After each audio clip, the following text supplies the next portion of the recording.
Welcome back to From Dusk Till Dawn. Tonight's story takes place somewhere quiet, somewhere safe, somewhere families visit on Sundays and pretend to not notice the smell of antiseptic and slow decay. A place called Shady Acres,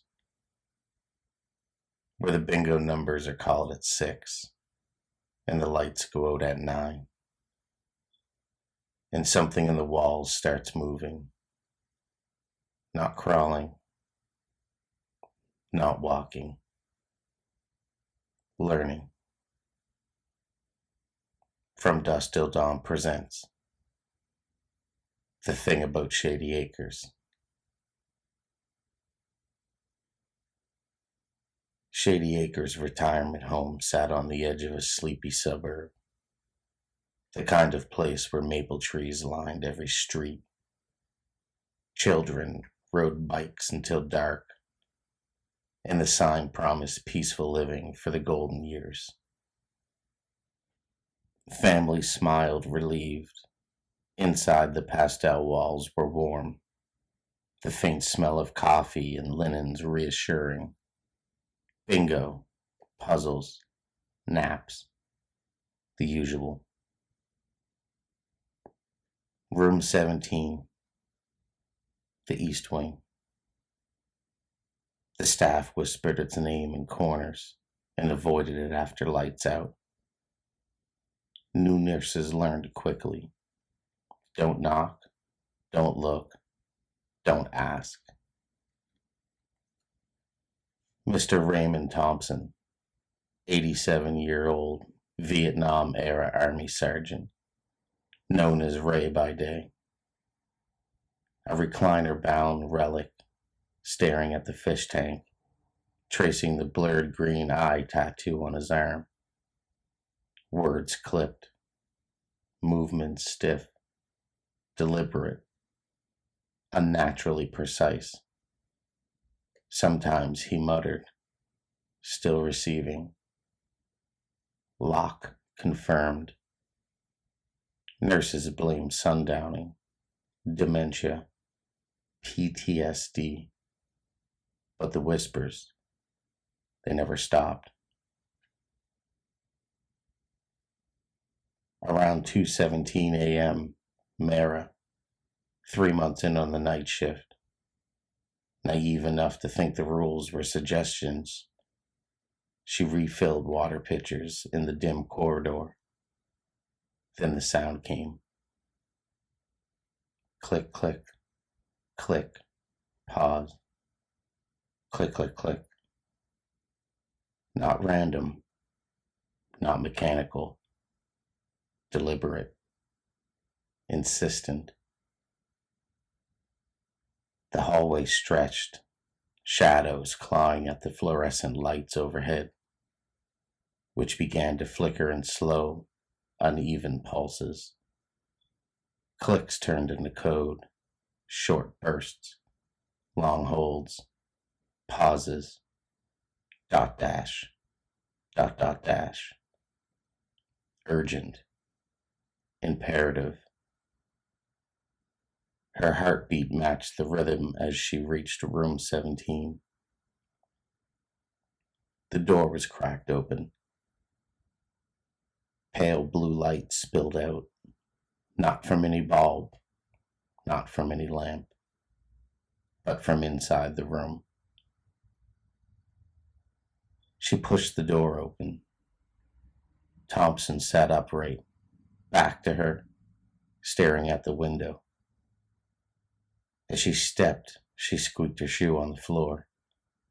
His head snapped around, impossibly fast, like a spring-loaded doll. His eyes were emerald green, pulsating alive, dripping light outward from the pupils. Glow leaked from his ears, wisps curling like smoke. Mouth slack, jaw loose. His teeth were slick, wet. From deep in his throat came the clicks, not words, not language, more like a transmission.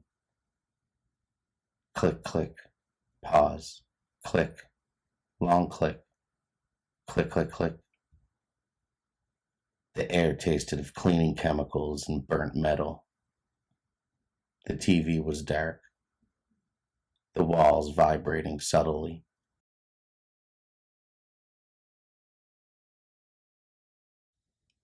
Mara saw it in his eyes. Streams of numbers, symbols, coordinates scrolling like code on a screen. Something was being transmitted, something alive. The glow intensified. The shadows twisted. The floor vibrated faintly, in perfect cadence with the clicks. And then it stood, slowly, impossibly, every joint folding and unfolding beyond human limits. Limbs stretched just enough to unsettle. The emerald glow flared across the walls. It turned fully toward Mara. Activate, it whispered. Not a voice, but layered. Multiple tones all at once, overlapping and resonant. Mara stumbled back, heart in her throat. Her clipboard clattered. And then she saw it. Raymond Thompson, the old man she knew, was no longer alone in that body. Thousands of tiny, perfect movements layered on top of each other. Micro adjustments in his limbs. Hints of other forms, other men, other soldiers, coiled within the same frame. Eyes multiplied in reflections off the walls, each iris a data stream pulsing green. The room felt infinite. The light hid corners she could not see. Shadows were breathing, counting. He, or it, raised a hand.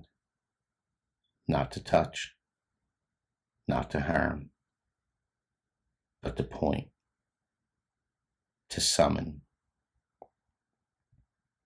From deep within the floorboards, the faintest clicks echoed.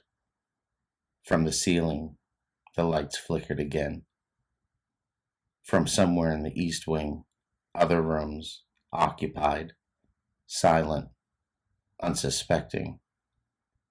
They answered in sync. It wasn't just Thompson. It was the network awakening. The blue-green glow coalesced into pulsing halo around him, scanning Mara as if she were a sensor, a test, a trigger. Do you understand? The voice layered, fractal, infinite. Her legs trembled. The hollowed side was empty, but the building itself was alive. This is only the beginning. She screamed, but the sound was swallowed. The glow swallowed it. The clicks continued. Endless, precise, patient. And then, silence. Morning came. The lights returned to normal. Room 17 looked unchanged, except it wasn't. A pair of men in dark suits arrived quietly. Their presence official, unremarkable, yet impossible to ignore. No badges, no titles. They wheeled in a folded chair and carried a black duffel. Mara watched from the nurse's station. They entered room 17. Thompson was docile, head drooping, eyes clouded and ordinary once again. The glow was long gone, the clicks gone. just an old man sitting in a recliner. They wheeled him out to a nondescript van waiting in the service driveway. No explanation, no paperwork, no family. The room was stripped bare, personal effects vanished. Even the faint traces of the glow that had once lingered were gone. Later, the administration told the staff Mr. Raymond Thompson was transferred to a medical appointment out of state.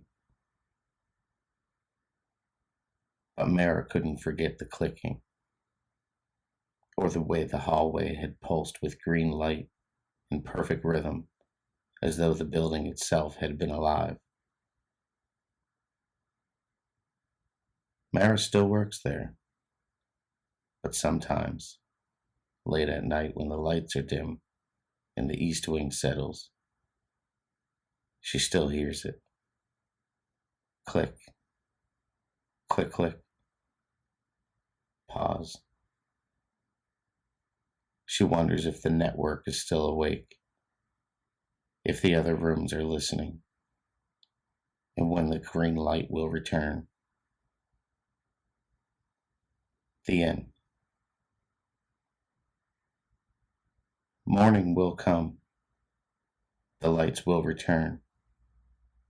The halls will seem normal again. But deep in the east wing, the glow hasn't faded. The clicks haven't stopped. And Shady Acres never sleeps. And sometimes you can hear it too.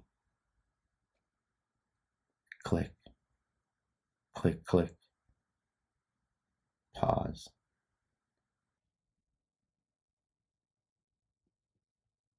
Sleep tight. Or don't.